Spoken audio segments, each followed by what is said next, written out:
2025 começou e com ele os desafios para quem quer manter as finanças em dia. Entre contas, impostos e os custos cada vez mais altos do dia a dia, muitos brasileiros estão revendo as estratégias financeiras para lidar com os desafios e oportunidades do cenário econômico atual. Desde o aumento no custo de vida até a organização para o pagamento de impostos. Administrar dinheiro com inteligência nunca foi tão importante. O Tudo a Ver vai te ajudar a dar o pontapé inicial para organizar as finanças. 2025 mal começou com obrigações que exigem atenção para não pesar demais no bolso depois, nem ter surpresas indesejáveis. Aqui ao meu lado, Chésio Batista, que é administrador, ele vai trazer dicas importantíssimas aqui no Tudo a Ver para você administrar as suas finanças. Chésio, seja bem-vindo, obrigada pela sua participação. Qual seria o principal desafio, na sua opinião, para esse ano de 2025? 2025 vai ser um ano muito complicado para a economia brasileira e para o brasileiro como um todo. Nós temos 3 grandes taxas que a gente precisa ficar de olho. A primeira é a taxa Selic, que é a nossa taxa básica de juros. Ela está extremamente elevada e com uma tendência de alta, com o objetivo de controle da inflação, que apesar de não estar fora da meta, está com uma tendência de talvez passar a meta. Tudo isso acontece muito por conta do nosso câmbio, né? Como todo mundo sabe, o preço do dólar está muito alto, o real está desvalorizado. Isso impacta diretamente no preço dos produtos que a gente adquire, principalmente na parte alimentar, como trigo, soja, que são commodities, petróleo, um combustível. E, ao mesmo tempo em que a gente tem um índice de desemprego muito baixo, o menor da história hoje no Brasil, a gente também está com um patamar de renda muito baixo, os salários são muito baixos. E isso, quando você pega alta taxa de juros, câmbio elevado para o dólar e uma renda baixa para a população, você impacta diretamente no poder de compra do brasileiro. Isso é um grande desafio para a gente esse ano. Então vamos falar sobre esse planejamento diante do contexto atual. Como lidar com a inflação e com o aumento do custo de vida? Para o brasileiro que tem a capacidade de guardar capital, de investir, o objetivo é sempre superar a inflação, tá? Que é o que a gente fala que é o juro real. Que a inflação nada mais é do que a corrosão do seu capital enquanto você não está utilizando, né? E então seria interessante, por exemplo, títulos relacionados à Selic. A Selic, de maneira geral, ela supera a inflação, uma vez que o objetivo dela é diminuí-la. Então, ela consegue superar a inflação, você tem um lucro real, consequentemente, você não se sente tão impactado pela inflação dos preços no longo prazo. Então, acho que seria esse um caminho interessante. Quais seriam, assim, as estratégias para as pessoas conseguirem equilibrar as contas, né? Pagar primeiro aquilo que é essencial, como água, luz, telefone. Qual é a sua opinião? Existe alguma forma das pessoas tentarem se reeducar em relação a isso? Existe sim. Na verdade, existem 2 caminhos. O primeiro, que eu gosto muito de falar, é do planejamento financeiro familiar. Como que a gente faz um planejamento financeiro familiar? Primeiro, a gente faz uma lista de objetivos, curto, médio e longo prazo. Por exemplo, um objetivo de curto prazo seria uma viagem daqui a 15 dias ou no mês que vem. Um objetivo de médio prazo, a troca de um carro, a compra de um bem para a casa mais caro, como uma geladeira, um armário modulado, que fica um pouco mais caro. E de longo prazo, aposentadoria, um fundo de reserva para a educação dos filhos no futuro, caso você tenha filhos pequenos. Então são objetivos muito longos. Uma vez isso criado, a gente precisa ir para as nossas despesas. Relaciona todas as despesas que você tem em casa. Primeiro, as despesas fixas, aluguel, luz, gás, água, né? Aquelas que não tem como você tirar, elas vão existir independente do que você faça. Depois vem as despesas variáveis, que aí você tem um supermercado, que é essencial, mas é variável, você tem custo de farmácia, né? Você tem o lazer e a cultura, né, que são essenciais ali, mas que também são variáveis, tem uma possibilidade de controle mais fácil. E por último, o que a gente chama de supérfluo, né, que é aquilo que de fato pode ser excluído, né? E aí vai depender de pessoa para pessoa, fica até difícil eu dar um exemplo, né? Eu não posso falar, por exemplo, que um streaming é supérfluo na minha casa. Não é, 3 são. Então eu posso tirar 1 ou 2 e economizar e ficar com um só, porque faz parte daquela variável da cultura e do lazer familiar que são extremamente importantes. Então a gente faz essa listinha. A terceira lista que a gente vai fazer são as receitas. É tudo que a gente ganha. E aí eu sempre recomendo que seja a receita da família. Então, do marido, da esposa, né, os cônjuges de maneira geral, os filhos que trabalham, se tem algum idoso na casa que você cuida, mas que recebe a pensão, a aposentadoria, junta todas essas receitas, né, passa a ser uma receita familiar, e aí você tem aquele cálculo simples de mais e menos. Vamos ver quais são as despesas, quais são as receitas, sobrou alguma coisa? A partir daí a gente começa a fazer aquele planejamento de investimento, reserva de emergência, vamos pensar na aposentadoria, né? E daí para frente. Agora, não sobrou nada, ou pior, tem mais gasto do que receita, vamos ver o que dá para cortar. A gente corta os supérfluos, depois a gente vai lá naquelas variáveis, o que dá para mexer. Por exemplo, o supermercado afeta muito o bolso do brasileiro hoje, né? Mas comer saudável é mais barato do que comer o industrializado, que geralmente é o que é mais impactado pelo dólar e, consequentemente, fica mais caro nesse período de dólar alto. Então, talvez mudar a cesta alimentar pode ser um caminho de você diminuir o valor do supermercado e, assim, consequentemente, até que isso se encaixe, né? Perfeito. Agora, a gente vai ter situações também que, mesmo assim, não se encaixa, né? Como a gente falou, os salários são muito baixos e existem necessidades do dia a dia. Se isso acontecer, só tem uma saída, é a busca de aumentar a renda, né? E aí a gente tem algumas possibilidades dentro da Gig Economy, né? Que são esses empregos pseudo-empreendedor individual, mas que não é empreendedor sim, como o Uber, o entregador de aplicativo, e assim por diante, uma forma de fazer uma renda extra que possa suprir essa necessidade. E é um dinheiro que vem rápido também, exato, né? Está circulando, já entra, paga uma conta, faz exatamente, alguma coisa. Enfim, você falou sobre reserva de emergência. Vamos falar sobre a importância de ter uma reserva de emergência em 2025. Nossa, é fundamental. Não só em 2025, mas para sempre. Sim. Né? Como o nome já diz, é uma reserva para caso haja uma emergência, né? Vamos supor, hoje a gente fez todo aquele planejamento que eu expliquei, mas você perde o seu emprego. Durante 4 meses você tem lá o auxílio-desemprego, depois não. Quem garante que você vai conseguir algo novo nesse período? Pode ser que não aconteça, né? E como você vai arcar com essas despesas? Tem que ter dinheiro saindo de algum lugar, né? É para isso que serve. Ou então, não tem um plano de saúde. Preciso fazer uma cirurgia de emergência, da onde que vai sair o dinheiro, né? Então você precisa ter isso guardado. Dentro da economia a gente diz que essa reserva de emergência deve variar entre 6 a 12 meses de total das despesas familiares. Então, 6 meses geralmente eu recomendo para quem é servidor público, ou seja, aquela parte da demissão provavelmente não vai acontecer, a não sei que, né? Mas enfim, na maioria das vezes não acontece. E agora, para quem é CLT ou autônomo, seria interessante ter pelo menos 1 ano de despesas guardado, né, para uma emergência eventual.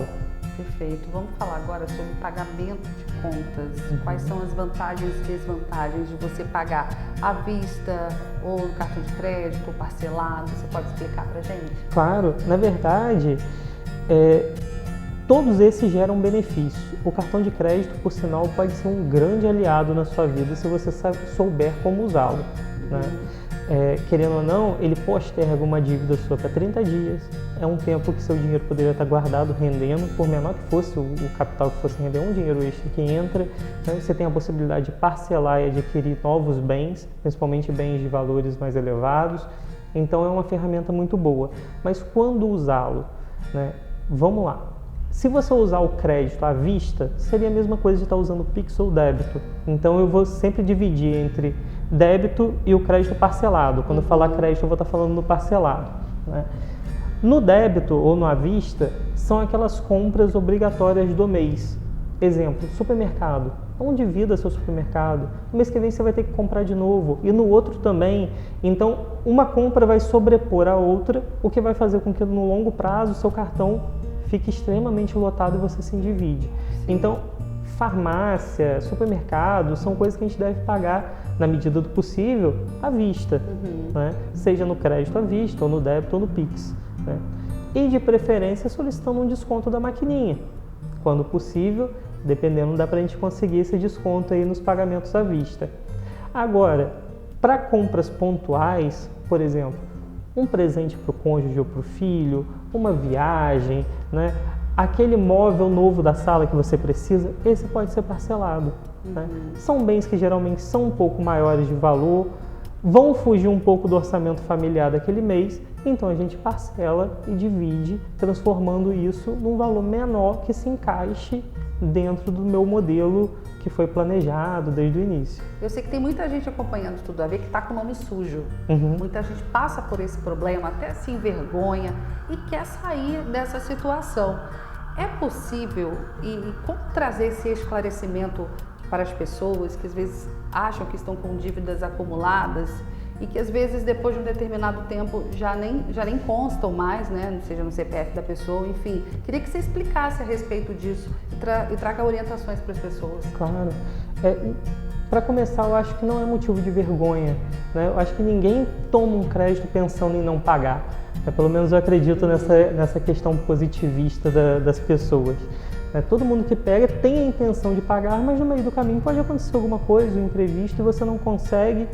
E quanto mais o tempo passa, mais juros se acumulam, essa dívida vai ficando maior e maior e foge da sua capacidade de pagamento. Então, primeiro passo, sempre, procura o órgão emissor da sua dívida. Quem te emprestou esse capital ou para quem você deve? Procure.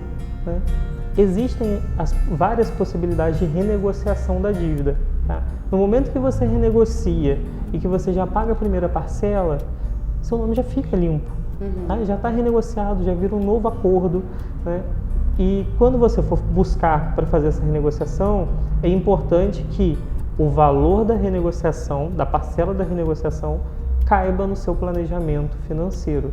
Não adianta eu pegar a dívida que eu já tinha, que eu não conseguia pagar, parcelar novamente numa parcela que eu também não consigo pagar, que eu vou pagar 1, 2 meses e não vou conseguir mais. Essa dívida vai ficar ainda maior, porque vai ter mais juros, os juros da dívida, da primeira dívida com os juros do parcelamento da segunda. Então, coloque de tal forma que, de fato, caiba no seu orçamento. Esse é o caminho a ser seguido, não é nem o melhor, é o único caminho para a gente resolver esse problema. Dá para você explicar para a gente sobre crédito pessoal, financiamento e consignado, a diferença? Sim, na verdade são modalidades de crédito diferentes, né? Mas que atendem o mesmo público, que é a pessoa física de modo geral. O crédito pessoal é um crédito sem garantias. Consequentemente, a taxa de juros dele costuma ser bem mais alta, né? Ele fica disponível para qualquer pessoa física que o banco entenda que tenha capacidade de pagamento para aquele crédito.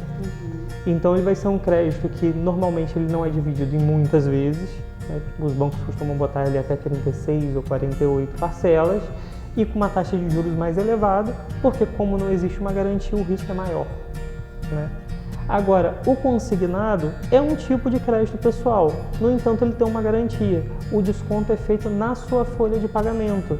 Então, antes de você receber o dinheiro, a instituição financeira já recebeu.